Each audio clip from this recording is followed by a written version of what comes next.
திருச்சியில் உயர் மின்னழுத்த கோபுரத்தில் மின்சாரம் தாக்கி 2 ஊழியர்கள் பலியான சம்பவத்தில் தமாக முன்வந்து வழக்கு விசாரணைக்கு எடுத்தது தேசிய மனித உரிமை ஆணையம்.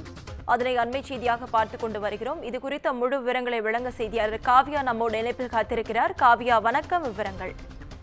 வணக்கம் நவீனா. கடந்த 4 நாட்களுக்கு முன்னதாக திருச்சி டாங்கெட் கோவில் 2 ஊழியர்கள் மின்சாரம் தாக்கி உயிரிழந்த வழக்கை தேசிய மனித உரிமைகள் ஆணையம் தாமாக முன்வந்து வழக்கை விசாரணைக்கு எடுத்திருக்கிறது.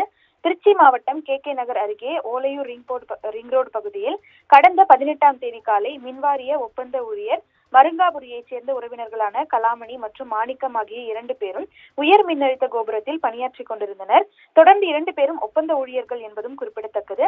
அவர்கள் இருவரும் வேலை செய்து கொண்டிருந்த போது எதிர்பாராத விதமாக அவர்கள் மீது மின்சாரம் பாய்ந்தது. இந்த விபத்தில் கலைமாமணி என்பவர் சம்பவ இடத்திலேயே உடல் கருகிய நிலையில் மின்கம்பத்திலேயே உயிரிழந்தார். அதே நேரத்தில் கீழிருந்து மேலே ஏறிக்கொண்டிருந்த மாணிக்கம் யாரும் எதிர்பார்க்காத வகையில் மின்சாரம் பாய்ந்து அவர் தூக்கி வீசப்பட்டார்.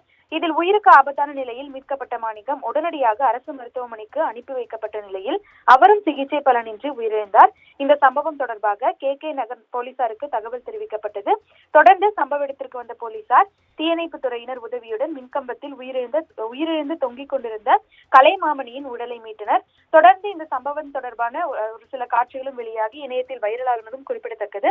இந்த நிலையில்தான் செய்தித்தாள்களின் அடிப்படையில் திருச்சியில் 2 ஒப்பந்த ஊழியர்கள் உயிரிழந்த சம்பவம் தொடர்பாக தேசிய மனித உரிமைகள் ஆணையம் இந்த வழக்கை தாமாக முன்வந்து விசாரணைக்கு எடுத்திருக்கிறது. இன்னும் சில நாட்களில் இந்த வழக்கானது விசாரணைக்கு வரும் எனவும் எதிர்பார்க்கப்படுவது குறிப்பிடத்தக்கது. விவரங்களுக்கு நன்றி காவியா.